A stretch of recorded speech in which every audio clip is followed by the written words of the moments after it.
In today's video, I'm going to teach you how to integrate Hubspot with Sendgrid. By the end, you'll have the Sendgrid connector installed in your Hubspot portal, so you can route emails through Sendgrid and set yourself up for better deliverability and tracking. Start by opening your browser and heading to your favorite search engine. Type Hubspot, then click through to the official Hubspot website. Sign in to your Hubspot account using your usual credentials. If you manage more than one portal, make sure you're in the correct one before you continue. You'll need permission to install apps, so if you don't see the install options later, check with your account admin.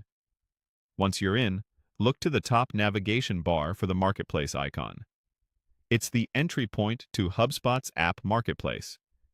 Click that icon, then choose the App Marketplace to open the catalog of integrations.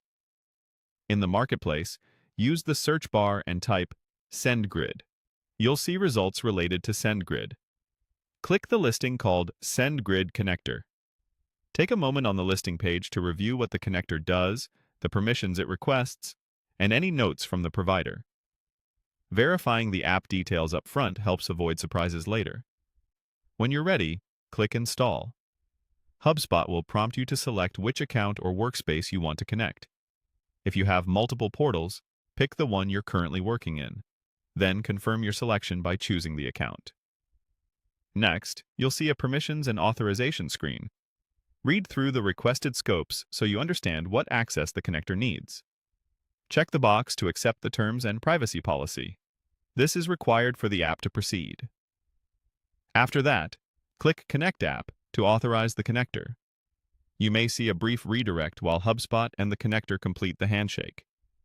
When it finishes, switch back to your Hubspot tab and refresh the page to load the latest status. After the refresh, you should see that the Sendgrid connector is now installed and available in your portal. If the status doesn't update immediately, give it a moment and refresh again. A few quick tips before we wrap up. Make sure you're signed in as a user with install permissions. Verify you selected the correct Hubspot portal if you manage several. And keep your Sendgrid account details handy in case the connector asks you to complete provider-side authentication after installation. That's it. Your Hubspot portal is now connected through the Sendgrid connector, and you're ready to continue configuring your email workflows with improved deliverability in mind.